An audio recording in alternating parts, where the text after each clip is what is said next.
हाय, सगळ्याच प्रकारची उसळ खाऊन कंटाळा आला असेल ना, तर चला आज बनवूया मस्त झणझणीत अशी मुगाची उसळ. रात्री मूग भिजत ठेवले होते, सकाळी एका कपड्यात बांधून ठेवले आणि संध्याकाळी भाजी बनवायला घेतली तर खूप छान अशी मोड आलेले होते. आता उन्हाळा असल्यामुळे कडधान्यांना पटकन असे मोड येतात, उष्णता असल्यामुळे मग एवढे छान मोड आलेले होते त्याला. मग चला रेसिपी सुरू करूया. तेलात जिरे, मोहरी, हळद, लाल तिखट टाकून घेतलं आणि स्वच्छ धुतलेले मूग टाकून घेतले.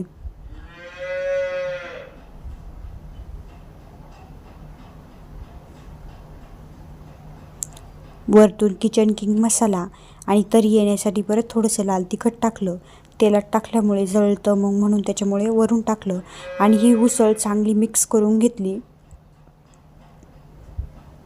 एकदम अशी तेलातच परतून घ्यायची. मटकी किंवा मग ही मुगाची उसळ तेलात परतल्यावर पण शिजते, याला काही जास्त वेळ लागत नाही शिजायला. आणि 5 मिनटं शिजत ठेवून दिली.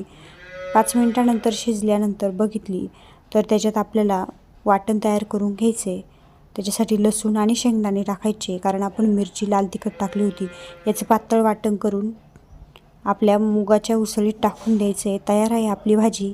आता राहिलं मस्त भांडंही धुवून टाकून द्या. एवढे शेंगदाणे वाया घालू नका, शेंगदाणे खूप महाग झाले. व्हिडिओ आवडला असेल तर सबस्क्राईब करा.